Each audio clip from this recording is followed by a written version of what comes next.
back with day 2. The list for today is what I want to get done. I want to get this manifold off. I need to get, see this line right here? Oil feed out. Get this at least up and out of here. I haven't decided yet if I'm just going to route this directly right here. I think I don't have a line that's small enough, so I'm probably just going to block this off. But yeah, get this out, get the downpipe off, and then get the nut out of the coolant because I dropped it in the coolant. I dropped the nut for the downpipe into the freaking coolant drain pan thing. So, right. I don't know if I mentioned this in part 1 or not, but I dropped one of my downpipe nuts in the the drain pan and it's closed. It's not open, so I can't just fish it out of there. So anyways, I was hoping it was steel, and it is. So let me just do some fishing. There it is. Oh yeah. Oh yeah. Look at that. Let me just prop that up. Oh, come on. Yeah. So anyways, yeah, if you ever drop anything like your drain plug or whatever, and you don't want to stick your whole hand in the reservoir that you got the coolant or oil or gear oil or whatever in, get you a magnet and fish her out of there. That was easy enough. Okay, cool.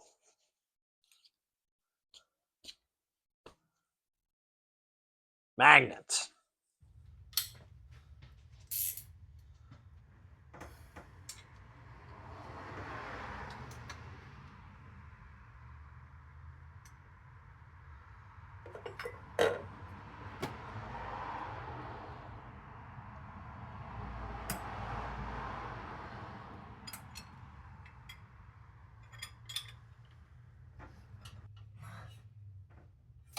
Huh.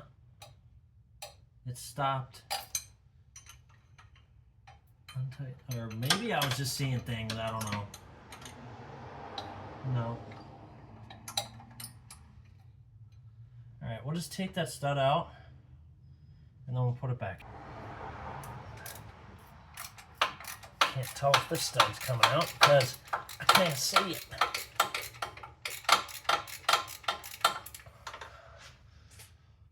Tell in a second. These are all rusted. Alright, let's start by getting these freaking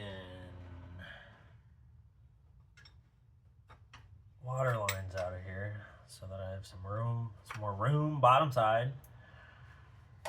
Oh, you're telling me that's a 19? You're telling me that's a 19. Lola's talking to me. Just kidding. Come on. Come on. Ow, you.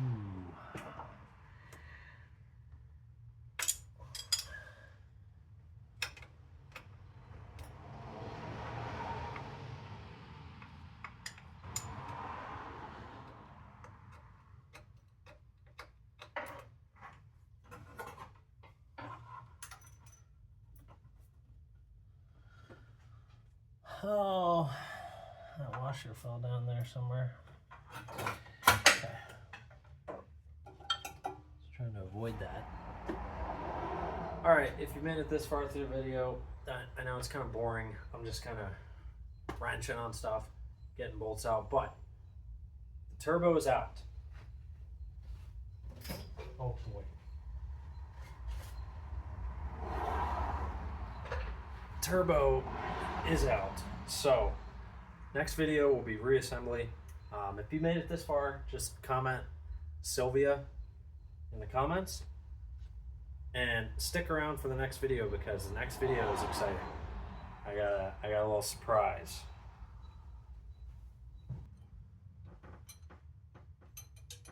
Let's try to get this oil line that I showed you earlier. Try and get that off because there's absolutely no way that I'm going to get that off the turbo. Got manifold bolts. Let's see how they're going to act. Okay. Just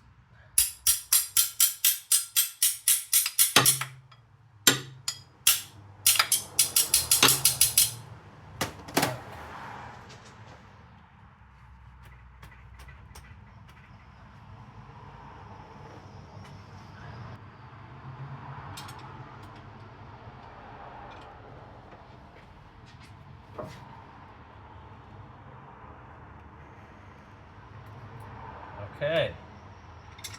We're 2 for 2. Please don't be moving the whole stud.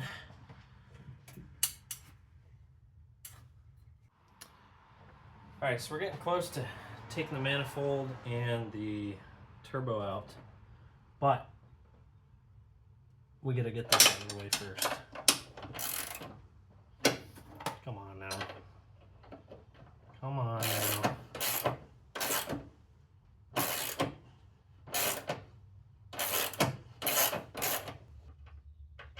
By removing this bolt, we can just raise the arm. Come on. Come out of there. And just raise the arm and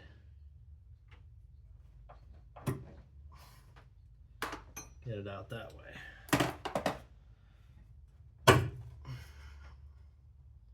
Just like that. Get that out of the way.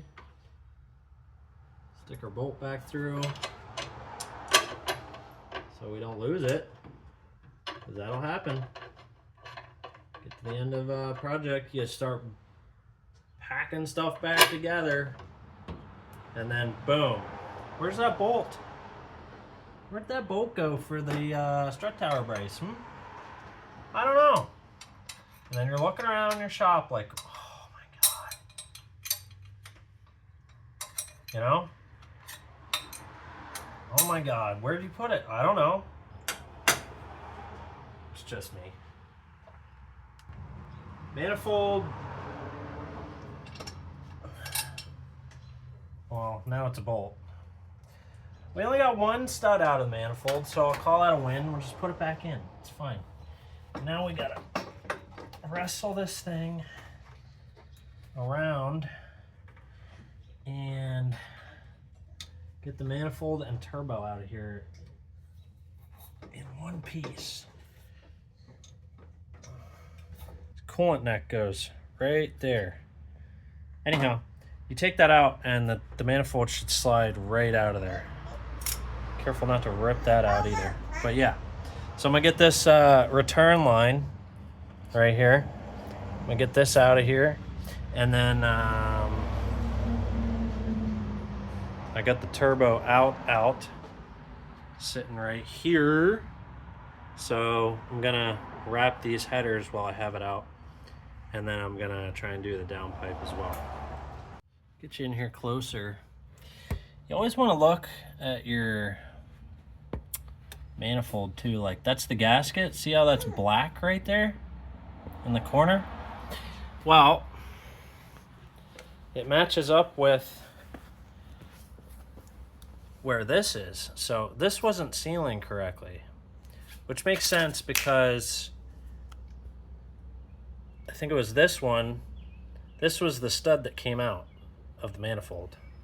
So the nut stayed on the stud, the whole stud come out.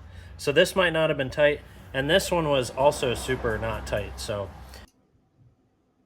here I am taking some white vinegar and getting the surface rust off of these studs so that the nuts will go back on just a little easier.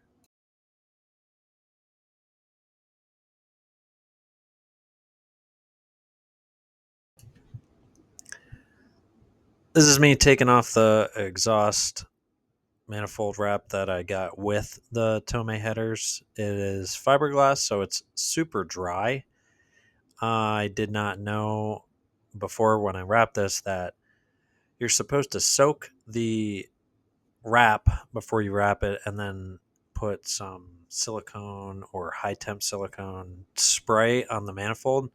I didn't do that. Header wrap came out pretty steezy, if I'm not gonna lie.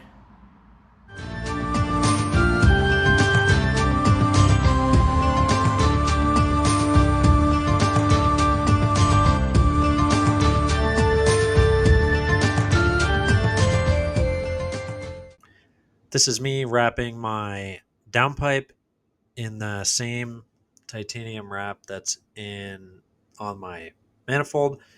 So this is not too bad of a process. It's really easy on the downpipe because it's just one pipe. There's not a bunch of tubes that you gotta weave the stuff in and out between. Honestly, the hardest part about wrapping this downpipe was getting the steel ties to tighten and then cutting them. Now they make a tool and I should have bought it. It's only I think $8, but you're gonna see me struggle here with trying to use needle nose pliers and a screwdriver and getting the steel ties on there. I didn't get a steel tie that was long enough, so I looped two together, almost like you would do if you had a shorter zip tie or a couple shorter zip ties. So this is not ideal, but it'll work, and I'll check it. And if need be, I'll re-tie the bottom portion of the downpipe. But also made sure to cut a hole for the O2 sensor bung, so that's in there. Turbo and manifold are finally out. Took longer than I thought, but we're in a good spot now. Next time we're getting into new coolant and oil lines, putting the turbo and manifold back on in something that I have not shown you yet, so you're going to want to stay tuned for part 3. Appreciate you watching. Catch you in the next video.